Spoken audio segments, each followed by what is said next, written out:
Welcome back to Know Thy Shelves. I'm Michelle. I'm Rachel. So did you read anything besides a podcast book? I read an alien romance that was like 20 pages long. It was smut.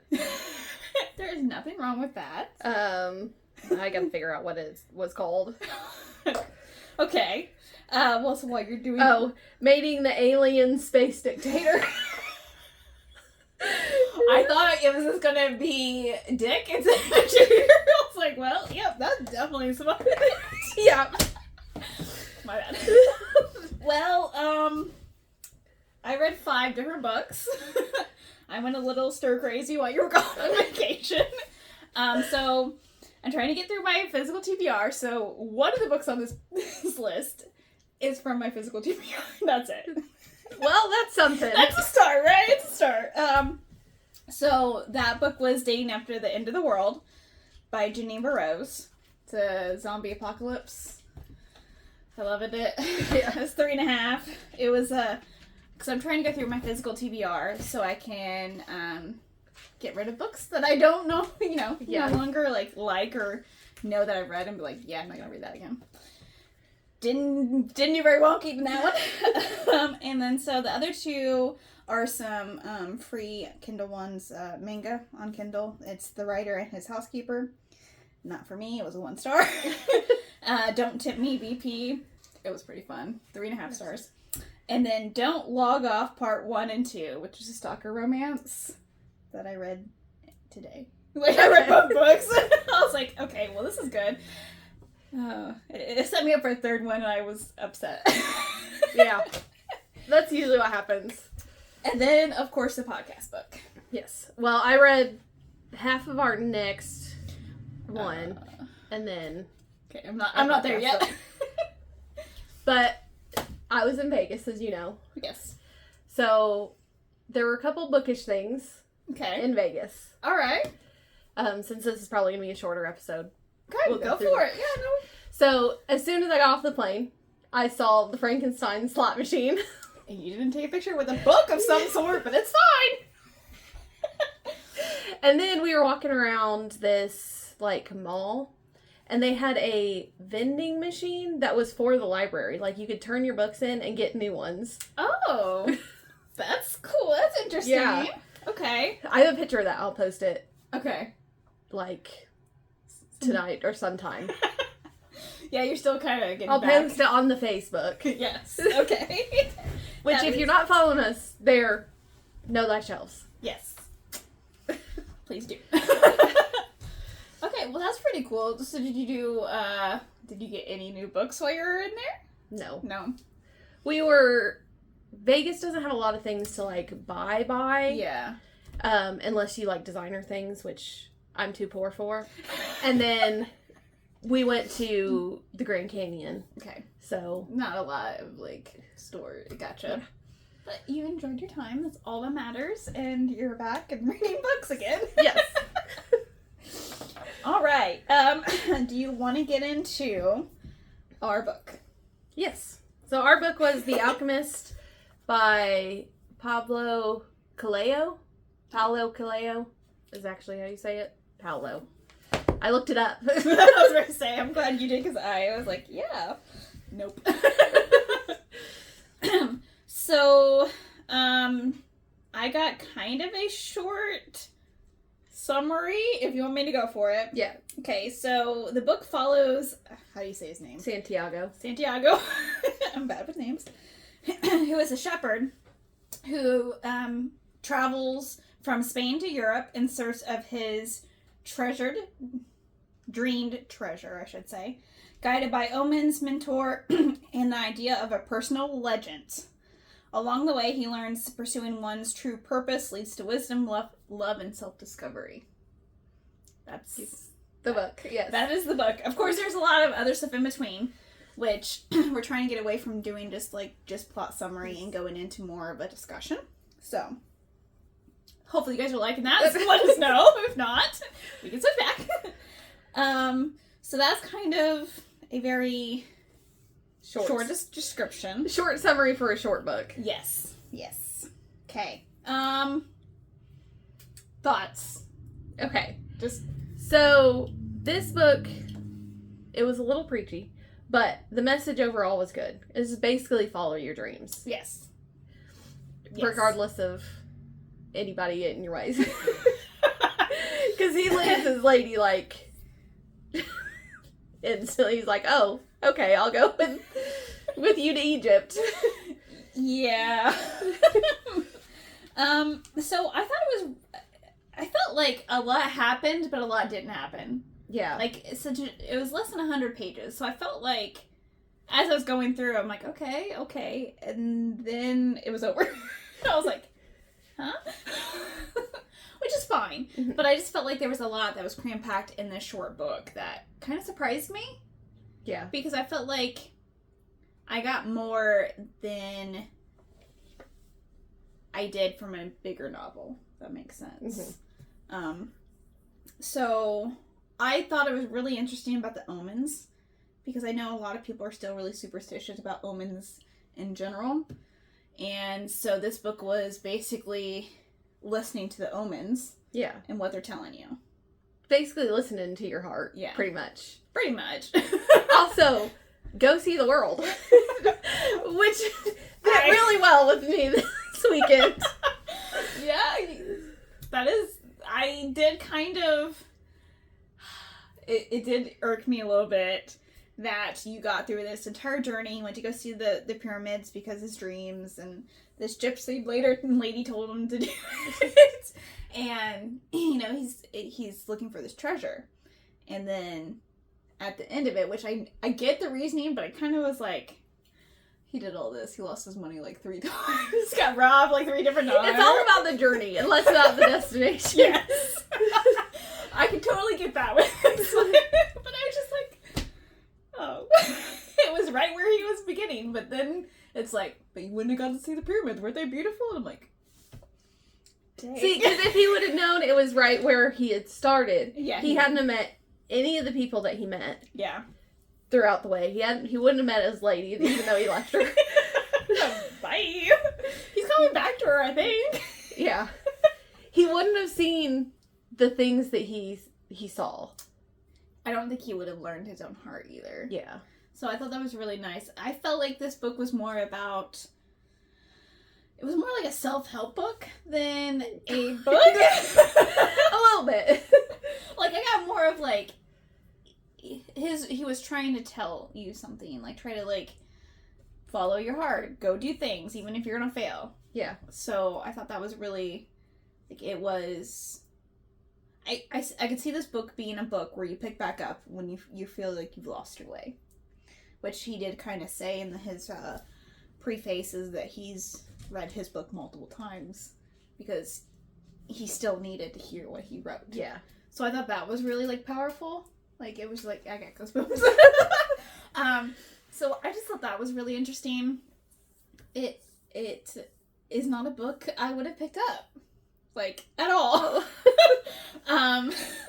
Because, you know, we don't judge a book by its cover. Only a little bit. But a lot. But honestly, all the covers I've seen of this book, none of them really tell you anything. No. I couldn't have got it from any of the other ones, especially one with the spiral. I would have been like, what? But just go out in the desert and find yourself. Yeah, I mean, yeah, pretty much.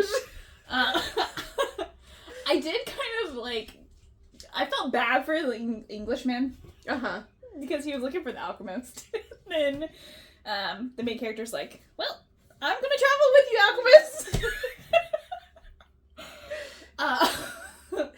I just was like, man, I feel bad for you. But, of course, the alchemist did kind of say to Santiago, right? Yes. Okay. That the Englishman is where he needs to be. Like, he has to fail before he can succeed. And this book is just, it has a lot of great quotes in it, too. Mm-hmm. Like, I just wasn't expecting such a religious book from this, even though it's not really religious. It's kind of religious, but kind of not. Yeah, like, I didn't feel like I was, like, it was like preaching down my throat or anything, but I did really have some really good, powerful messages in the book. Yeah. This is my second time reading this book. Oh, okay. And it was like 10 years ago that I read it for the first time. So it was like a refresh, kind of. Okay. Like, I knew it was a very deserty book. Okay. And it had a good message, but I was like, I don't remember necessarily the plot points. Okay. Did you like it reading it better the second time? Or did it... It was about the same. Okay. But you still get the, like, oh, this is what this means. Yeah. It kind of, like, inspires you to do, like, follow the things that you're thinking about doing. Yes. Yeah. I thought that was really interesting, especially the war between his brain and his heart.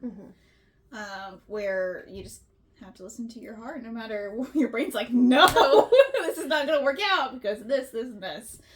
So I felt like that was a really good message that, you know, you need to take your own personal legend, which is basically one's true destiny or life purpose. Yeah, there's some purchase in there, you know, like they get, you know, anyways. But I thought that was really interesting take on like fate or one's destiny, kind of like it's a very unique word definition for it. It also like makes you, oh, well, I can step out of my comfort zone because Santiago steps out of his comfort zone. He's like, oh, I want to travel, but I'm just a shepherd traveling these same locations. And then he's like, oh, well, I'll give up my sheep to go. Yeah, travel because people talked him into it, and people often influence what you do with your life, even if they mean to or don't mean to. So I thought that was, it's just really interesting book. Like, it, like, do I want to go travel in a desert? Probably not. Definitely do. I would die.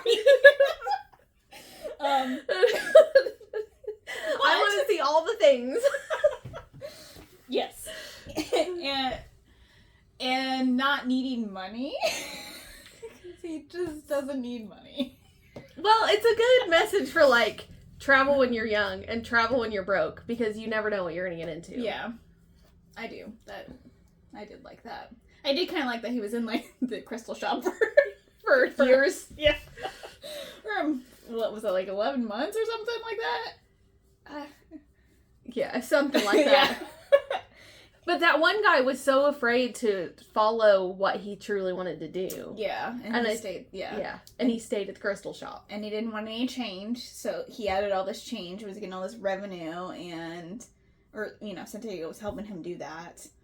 And it just shows that getting outside of your comfort zone may do well, but it also may not. As we see, there are going to be ups and downs. I kind of really liked, he talked about learning from nature and animals, like especially since he was a shepherd, learning, like, after he took his journey, like, when he's traveling with the Alchemist, he talks about how, I don't know if he talks about it or just thinks it, I should probably say that now, that he learned a lot from a sheep, even though he was supposed to be in charge of the sheep. He felt like the sheep were actually leading him. So I thought that was kind of interesting, where you feel like what you're doing in life is leading you and you're not leading it. Until you think back, you're like, no, I was in charge. Was I? So I thought that was a really interesting take on things, because you mentioned that a lot. Just sheep was just like the main one I recognized, but he also did that with like nature and the sand. Like the men leave in the desert and come back to their loved ones, like that the desert knows. Like, I just thought that was a really interesting take on it. Well, I feel like the world guides you. Like, there's something that's always going to guide you to where you need to be. Okay. Even if it's like there's a bad situation in between, it's going to guide you or change your character. Okay. In some way. Right. Because it's always going to be something showing you something new. That's true, yeah. Do you have any omens that you take into your personal life? Like, you're like, nope, not going that way. Mainly it's like gut feelings. Like, Intuitions, yeah. Yeah. And then, I don't know about, like, specific things. Like, I don't think because this book is a lot about recognizing the omens and what they mean and where you should go from there. Mm-hmm. I think I'm just blind. Like, no intuition at all. I don't think I can listen to the omens. I hate saying that, but like sometimes I'm so oblivious. Like gut feelings, I got like intuition, but like omens from things itself or the universe, I don't have any preservation with that. I have no sixth sense. I mean, I'm just in the world. You probably don't want to stick with me. just from that out there. There's certain things, but I'm kind of blank with what. No, you're fine. I was just what curious. They are. So it really talks about. I mean, there's just a lot in this book that you could pick apart. And that's in like the interpretations, the omens, the intuition, the soul of the desert or his heart. Like there's just so many different things that even if you don't feel like that's the right course, everything was telling him it was. Yeah. So I think that's really powerful, especially for someone. What do you want to do? What's your next step? Do you really want to make this big move? Do you really want to, like, I feel like that's what this book was really trying to guide you. That no matter what your reservations are, that you need to at least go out and try. Yeah. And he was going to turn back after he was done with the crystal shop. He was going to buy sheep and just be a shepherd there. But then he was like, no, I need to keep true to his destiny. Yeah. Because I feel like there's things that are like, oh, well, I want to do this, and then you just, like, put it on back burner. Mm-hmm. Instead of, like, oh, I want to do this, and then you make it happen. Right. And I think these past, like, 2 or 3 years, me and Kyle have definitely decided to just make it happen. Especially when it comes to, like, our travels and stuff. Mm-hmm. Like, oh, we might not have a lot of money this week because we decided we were going to book something. Right. But we're going to go on this adventure. Yeah. Like, I saw the Grand Canyon, and which is still crazy to me. You came back a changed person, is what you're saying. No, I mean, I get it. I understand. I do that a lot, honestly.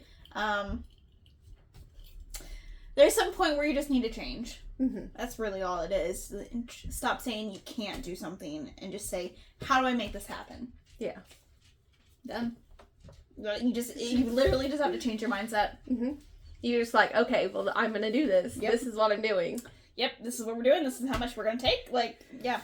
That's kind of how this podcast came around. It's like, oh, well, this is what we're doing. This is what we're doing. Rachel's like, this is what I want to do. Okay, let's make it happen. It's been challenging, but Yeah, 4 books in 1 week is... Yeah. But we're going to meet that author. We're making it happen. We're making it happen. Yeah, you're right. We are. God, it's crazy to think about. Okay, yeah. There are some books that I definitely would not have ever picked up. Like this one? Like this one? Do I regret reading it? No. Is it one that I would have picked off the shelf myself? No. I can be honest with you. I don't veer out of my comfort zone much. But that's why we got to explore genres. You that never is, know what you're gonna that is come 100% across. Correct. Yes. One of these days we're just gonna have a free-for-all and do something different. I don't know what more. I mean, there's other genres that we could do. Fantasy is like the biggest one. Mm-hmm. I don't know any other obscure ones that we can get into. We can always find something. I know! As soon as I said that, Rachel's gonna pull one out her ass. But it's fine. It's fine. I always gotta keep life interesting. That's true. That's true. I thought that was really interesting that this book was published in 1988. And it really didn't get popular until they translated it into English, because it was originally in Portuguese, which I thought was pretty interesting. No, yeah. He's a Brazilian author, and it was written in Portuguese to begin with, but since they translated it, it got a lot of re-recognized. Yeah.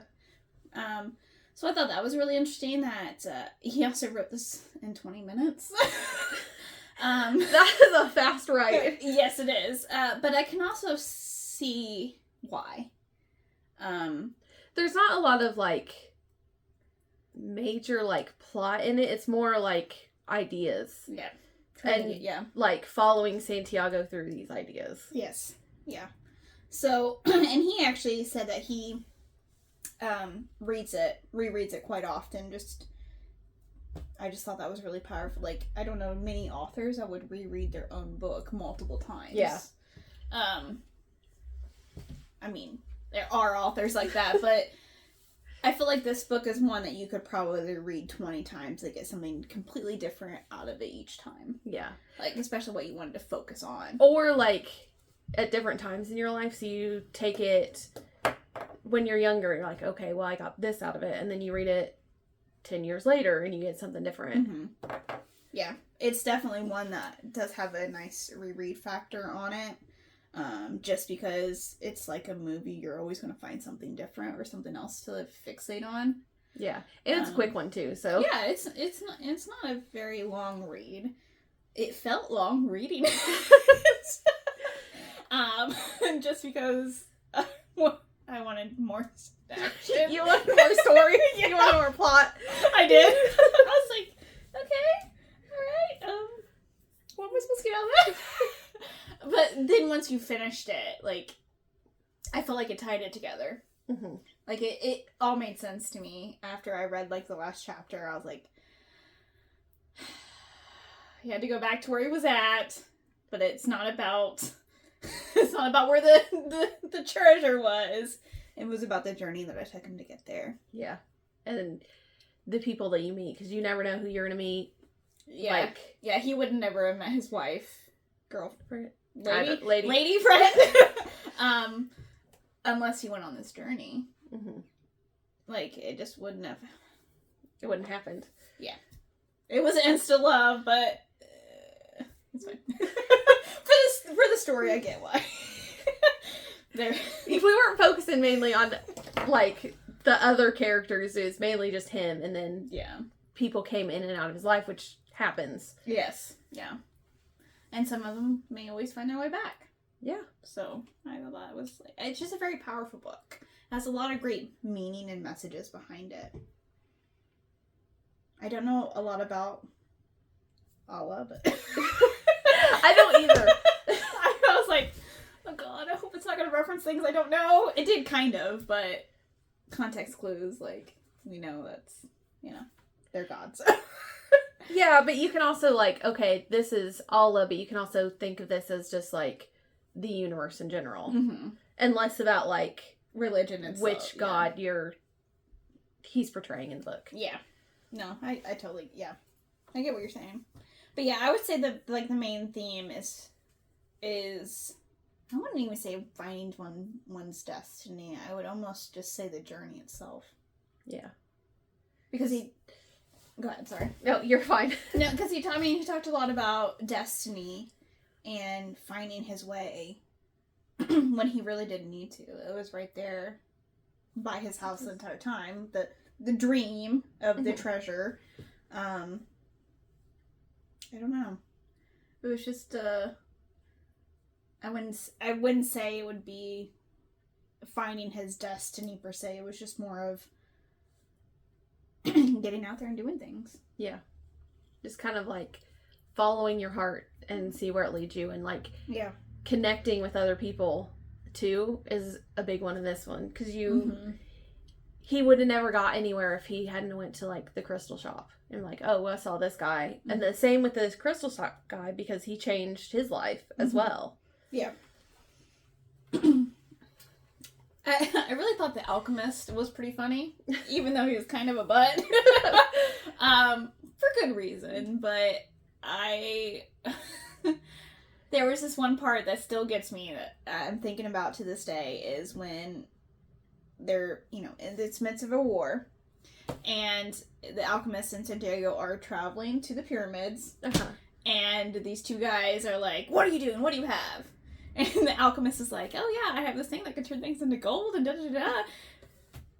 And Santiago's like, why did you tell him that? And he's like, just to show you that even when you tell people the truth, they're not going to believe you. And I'm like, oh, like mind blown. Oh God. Like that part was like, that was profound to me. And I was like, you are so 100% correct. Like, he literally told them the truth. Like, yeah, I have things, like, this elixir that, can keep me alive forever. And they're like, oh, yeah, okay. And they just assumed he was crazy. Oh, the society. And that's still true. If you... I know, that's so sad. Sad but true. Yeah. I thought that was really powerful too. Like I said, you can fix like on different things inside the book, and you're always going to have something to talk about. Yeah. Or pull from. Especially like you said, when you could read it when you're, in 17, and then you could read it again when you're 27, and you would get completely different. Yeah. Because the world around you changes, but so do you. Yeah. And you can kind of see that through his travels too. Like, at first he was like, I'm just a shepherd. I surely can't do this. I'm just a shepherd.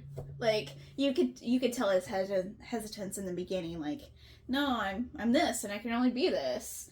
And then when, he spoke to the king kind of nudged him, besides the gypsy lady. But, he met an old king, and, like, just his entire outlook was like, okay, well, maybe I'm not just a shepherd. And I just thought that, sorry. Just going on different things here. Because mainly, the main point is, you're not just your job. Yes. You are multiple things in one.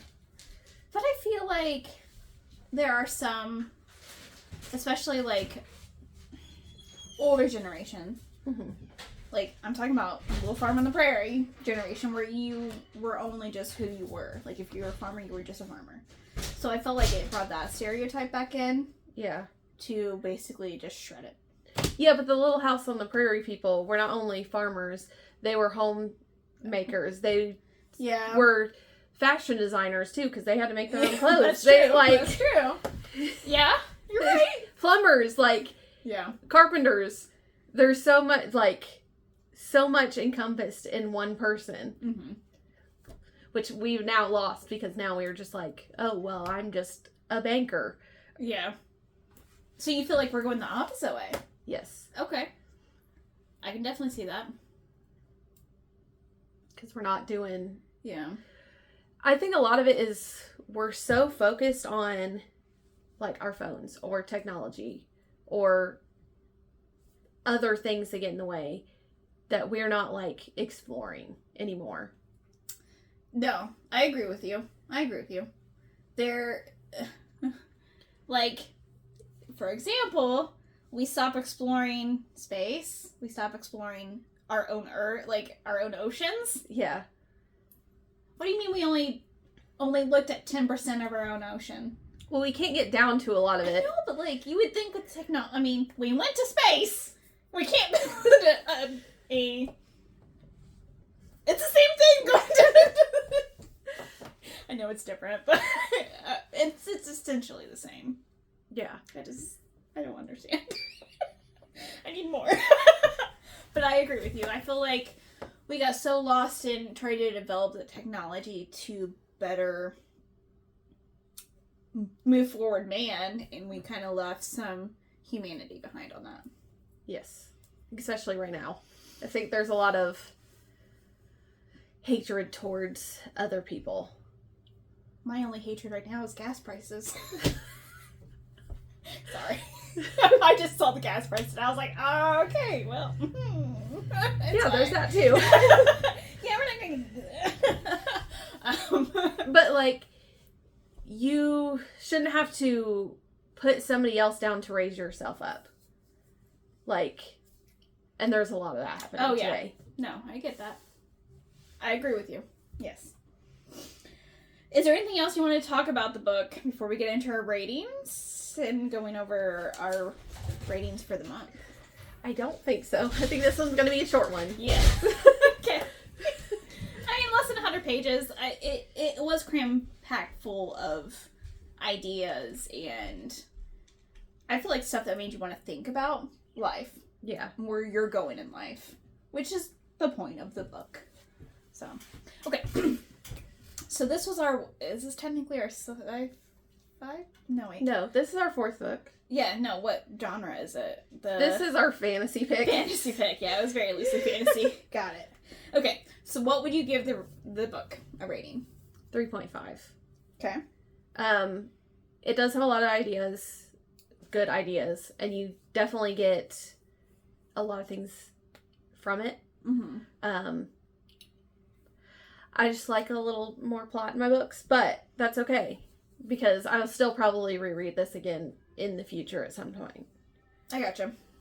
I gave it a 3. I wanted some more plot, like you said, but that wasn't really the basis for this book. Like, it wasn't necessary to the overall theme of the book. Yeah. Which, I don't know if I'll ever say that ever again. Because, you read books for the plot, but I felt like this one wasn't a lot of plot heavy, but it was more idea heavy, and just, yeah, a journey in life and spiritual journey. Yeah. Because we're definitely fiction readers as opposed to nonfiction readers. Yeah. So we read both more like we want a little bit of a plot. Through line plot, which I think our next book might. Well, we'll get into that next week. I'm nervous. Thanks. Okay. Do we want to go with a magic reading for this? We skipped that one. I'm gonna give it a 2 because we have the Alchemist. He turns things into gold. He has the Philosopher's Stone and the Elixir of Life and all the fun jazz. Yep. Okay. Which I think is the second book this month that had the Philosopher's Stone in it, because I think Frankenstein has it in it too. Yep. Or at least mentioned. Yeah. So I'm gonna go with the 1. And mostly just because of the Alchemist. Also the magic of just life. Yes, the magic of life. Okay. So that was our 4 books for April. So, what was your favorite, and what was your least favorite? My favorite was Frankenstein. I don't know why I asked you that. And my least favorite was half a star, and it was zombie. Okay. Okay. I tied both of them this one. I did both. So I did 2 books with a 2-star, and then I did 2 books with a 3-star. No diversity. I'm gonna probably have to say Frankenstein was my least favorite. Wow! Only because I was expecting a different plot altogether. That is the only reason why I'm knocking that one down. And my favorite, I'm gonna have to go with it's between Dark Lover or the Alchemist. I have to go with the Alchemist because I don't feel right saying that a romance book is over that book. So that's where I'm going with it. Okay. I don't know. There's something sacrilegious about that. Okay, so next month Okay. is Books about books. books. Ooh. Or books with books in them. Yes, some rendition of that. So, our first pick is our sci-fi pick, Mhm. which is The Employees by Olga Ravin. Or Ravin. I'm gonna say Raven. It doesn't have an E in it, but that's okay. Yes. So our horror pick is Ghost Written by Ronald Malfi.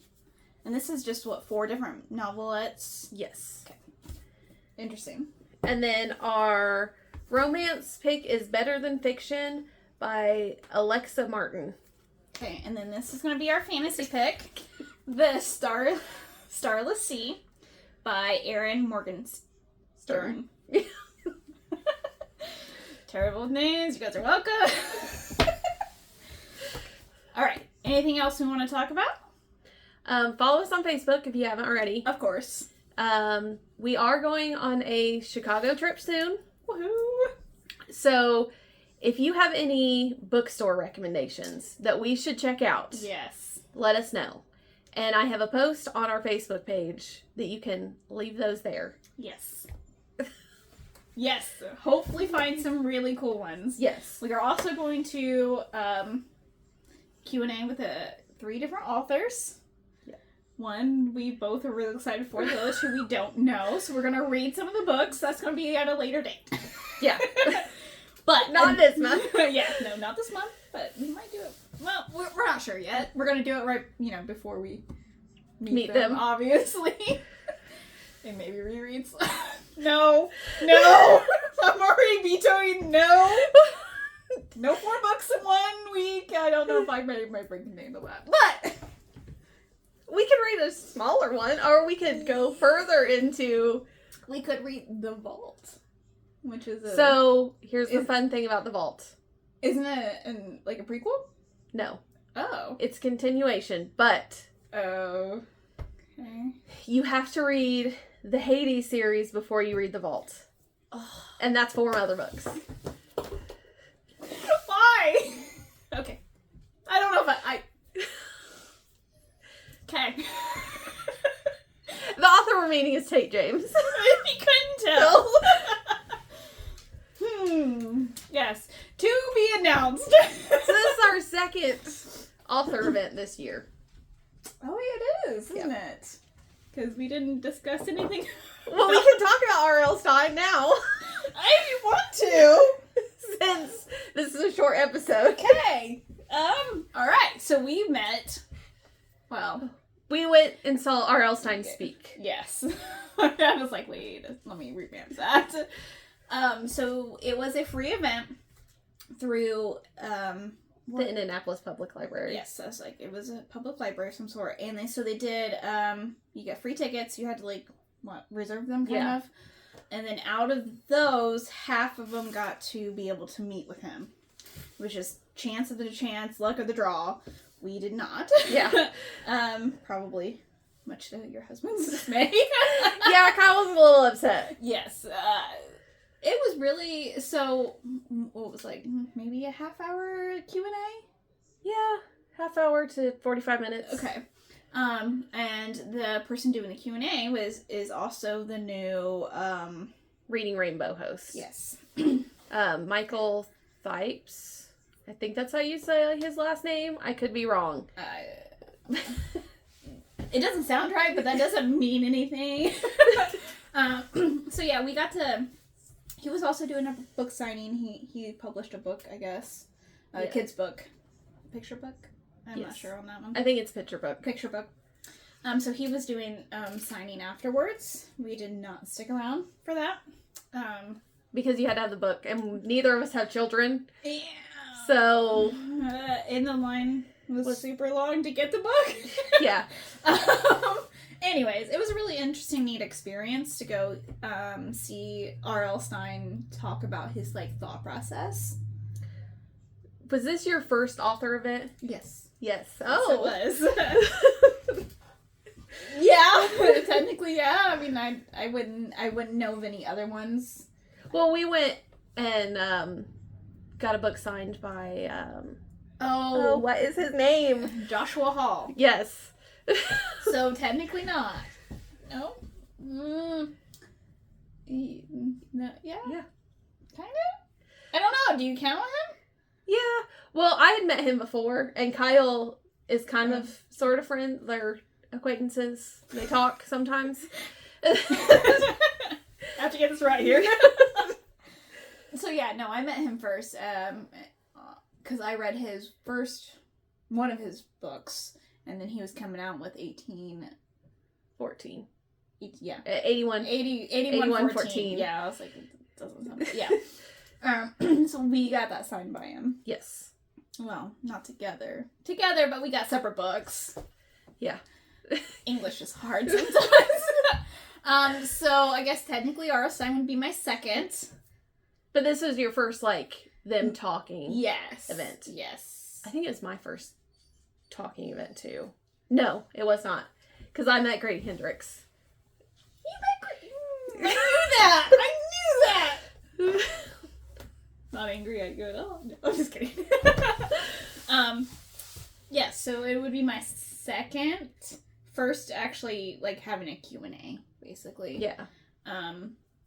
What did you like about... I just thought it was interesting, like, just hearing him speak. Because everybody knows Goosebumps. But we don't really know, like, the author behind it. Like, you know it's R.L. Stine, but you don't know him personally, I guess. Yeah. Not necessarily personally, but, like, more of a... Figurehead. Yeah. No, I understand that. It was really interesting to kind of see the side of him that most people really don't see. Mm-hmm. It was really interesting, like, he doesn't consider his books scary, which is kind of funny, because he mostly wanted it to be fun for kids. Mm-hmm. So I thought that was kind of fun. It was like, he's like, well, I don't really think they're really scary. It's like, you don't say! Yeah, but now they're not, for us, they're not scary either. No. But I felt like if I had read them for the age group I was attended, was supposed to, I probably would have been a little scared. Little. Well, I will say that Night in Tower, is that something? Terror Tower, I think is what it is. Scared me as a kid. Okay. Is the one where they were like in the tower in England. All right. I am a little mad at myself. I didn't really get into reading until later. See, I've always been a reader, but I've been like the only reader in my kind of. Yeah, I was about to say, in my family, I was the only reader. Like my sister reads now, but when she was younger, she didn't really. Yeah. So, was pretty much the only reader. Yeah, I think you actually got me into reading more. Yeah, I'm good at that. Yeah, you are. You're like, here, read this. Get you hooked on Twilight, and just, this is only the first book ever. There's no other second or third. I'm like, I was so. Well, I think what peeved me more. Okay, I'm mad at Rachel because of Twilight. I'm mad because I read it like right before New Moon came out. I'm like, oh yeah, bought New Moon, hated it. Yeah, New Moon sucked. I was like, why is this awful? It's like, Rachel stored me wrong. Well, to be fair, I hadn't read that one either. That's true, but I was still peeved about it. Sorry. I got off base here. I thought it was really interesting that, going back to R.L. Stine, that his own son has not read anything he's written. Nothing. Well, it's kind of that, like, parent-kid relationship, like, I'm not gonna read it because I'm too cool for that, or, like, he's just R.L. Stine, he's just my dad. Yeah. So I'm not gonna read R.L. Stine books, like, I don't get the hype about just my dad. He missed out. I'm just saying.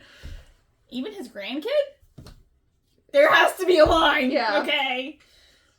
There has to be a line. Which he took in good fun. He was just like, yeah, I still won't read them. Hey, migraines. It's like, I feel so bad for you. Like, I'm sorry. I wanted his kids to read it. Anyways. Well, his kids inadvertently gave him ideas for it, so... I mean, that's probably very true. Very true. But it was really interesting. I mean, for something free through, like, a public library, like, that's awesome. Yes. That they got him to come to Indianapolis for an evening.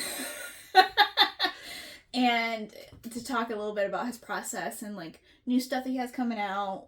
And he's officially writing his first adult book. Which will be an interesting... It will be interesting. I mean, I'll pick it up just to see, because I think that would be an interesting transition for him. Yeah. But also, I don't know if it'll feel the same. Well, he's known as, like, a children's author, or teens, if you're talking Fear Street. Yeah. So, it'll be interesting to see what the difference between his, like... YA fiction is compared to his adult fiction. Yeah. Like, I assume it's gonna be horror, but I don't know for sure. Who knows? It could be about baseball. You never know. Sports. When it's not sports romance. I only care about the boy aquarium. I mean, kind of.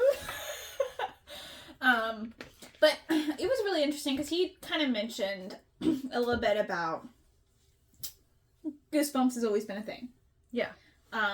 But for it to come back into mainstream with, like, movies, graphic novel, TV shows, like, he thought that was really interesting. Mm-hmm. Like, to get more people into it, and he liked the movie. I'm not sure what movie he was referring to. He was referring to the Jack Black one. Okay, that's what I was thinking, but I was like, I know there are other ones, so I was like, I didn't want to assume. But he just thought that was really cool that it's gotten so much different media around it. There's so much different, like, Goosebumps stuff. It's insane. Like, we even got, like, a Fear Street kind of 3-movie series. Like, recently. Oh, They're yeah. not good, but... They tried, dang it, okay? The best one is the middle one, where they're at camp. I will say that. The other two, no. Okay. You heard it here. See here, what else? What was there anything else about R.L. Stine that you wanted to mention? We got, like, goodies that I wasn't Yeah, we got a tote bag. Yeah. And a flashlight. And a mask. And a mask. Which I cut mine in half and put in my book. That's okay, you got two. Yeah. I mean, it was just really cool for being a free event. I mean, most events you gotta pay for, we counted that already.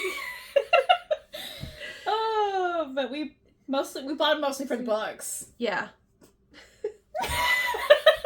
Which we'll do a movie, like, we'll do a little haul of all the books we probably get. Yeah, we're probably gonna have a little extra special video around that time. We're not gonna tell you which time it is because that's giving too much away. We don't want to be forced to have to do, like, you know, a certain time frame. So you'll see them. Don't worry. I spent way too much already on pre-orders, but it's fine. I mean, You spent more than I did. Yeah. Listen. I'm listening. Mm-hmm. It was the bundle. I was already going to buy 2, so I was like, well, I'll just bundle whatever. It's okay. And half of it Kyle's paying for me. How did you manage that? Because my birthday. Oh, duh. That worked out for you, didn't it? I'm very excited to go. So. Yes. But yes, let us know if there's any cool shops you want us to visit, even if they're not a bookshop. Yeah. We'll also take stationery stores. Yeah. Yes. I'm excited. Or restaurants. If you got any Ooh. good places to eat, let us know. Yeah. I thought Kyle already had them all picked out for us. Well, I know for sure we're probably going to go to Pequod's. Yes. And then somewhere in Chinatown. Probably somewhere in Chinatown. But we can always, like, mix stuff up. Yeah. It's going to be interesting. It's going to be fun. Okay. Anything else you want to talk about before we end the episode? Is there any authors that you, like, want to meet?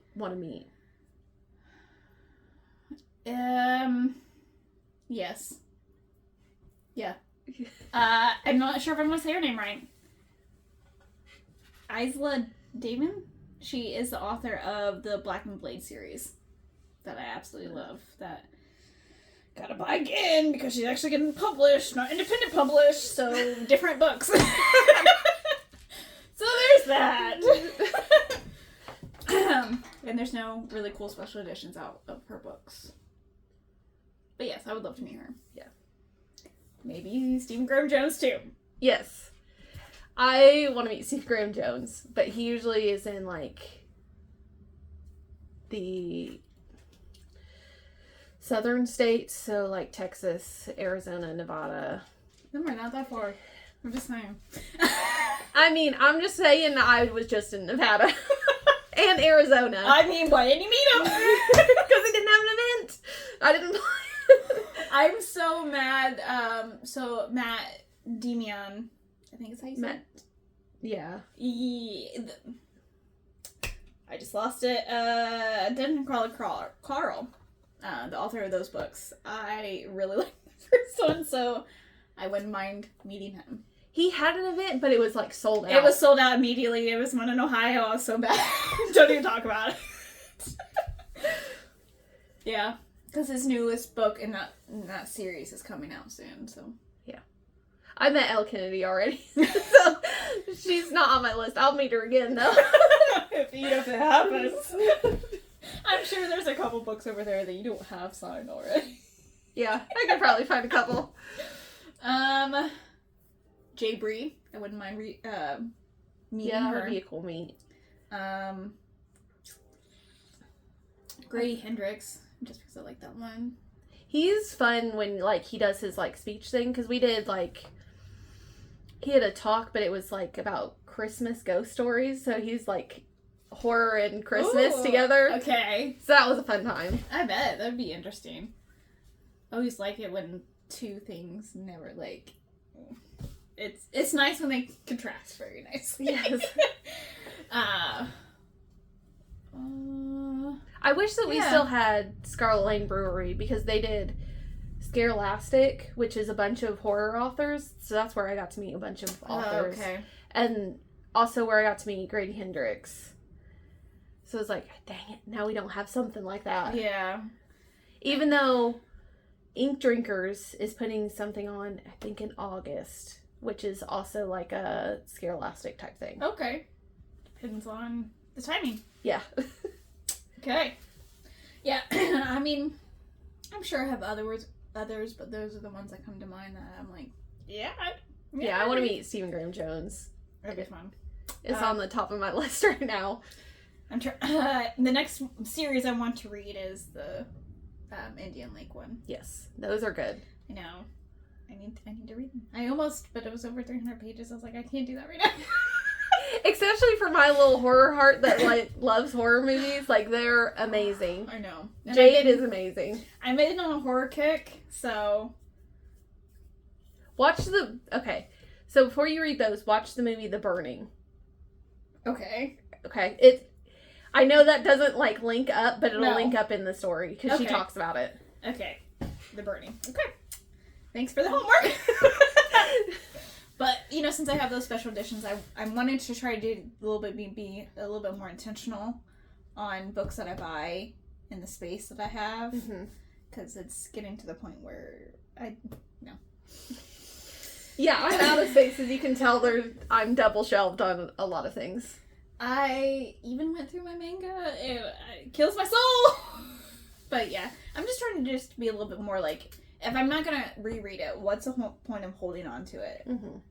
Like, cool, nostalgia. Do I really need a physical copy at that point? So I'm just trying to be a little bit more intentional. Mine is like, if I'm gonna reread it, I'll keep it. If it's like something like this, I'll keep it. Like The Alchemist, since we're audio. Yeah, sorry. Um, Ones that you feel like you're gonna get something out of if you read them. Yeah.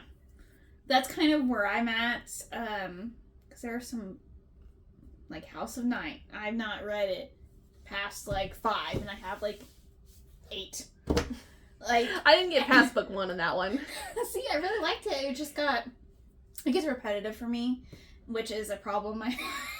Yeah. Of finishing things. Maybe that's your next year's goal, is finishing some series. I'm trying my hardest, okay? It's hard. I know. Well, it's just, for me, it's the fear of, what if it doesn't go in the direction I want? Mm-hmm. And what if I hate it after I like the rest of the series? And that's where I'm like, well, if I don't ever read it, I'm good. See the problem there? Yeah. Doesn't go well for me. But yes, I'm trying to do better, even though I bought a book this morning. I bought a book yesterday. It was Bulletproof. Oh, gotcha. I ended up snagging the Broken Bindings Operation Mouse House. Sweet. I was able to get one, and so was my husband. So you got 2 of them. I'm not sure. I don't know why, because I told him I was going to do it. But he's like, I just wonder if you got one. Okay, now you got 2. Yeah, they were not sold out at all. Still available to buy, so you're interested. You never know, though. Sometimes you're like, I gotta get it now. Yes, so we'll see how it goes. I'm hoping he likes it, because it's by the same author as Dungeon Crawler Carl. Matt Dinneman. Yep, there we go, thank you. And then I also started his kaiju one, so I'm on a kick, man. I like Dungeon Crawl enough to read his other ones, but not continue the series. Even though you have all of them. That tracks. You're welcome. Okay, we're done. We're done harassing me. Sorry. Until next time. See you later. Bye. Bye.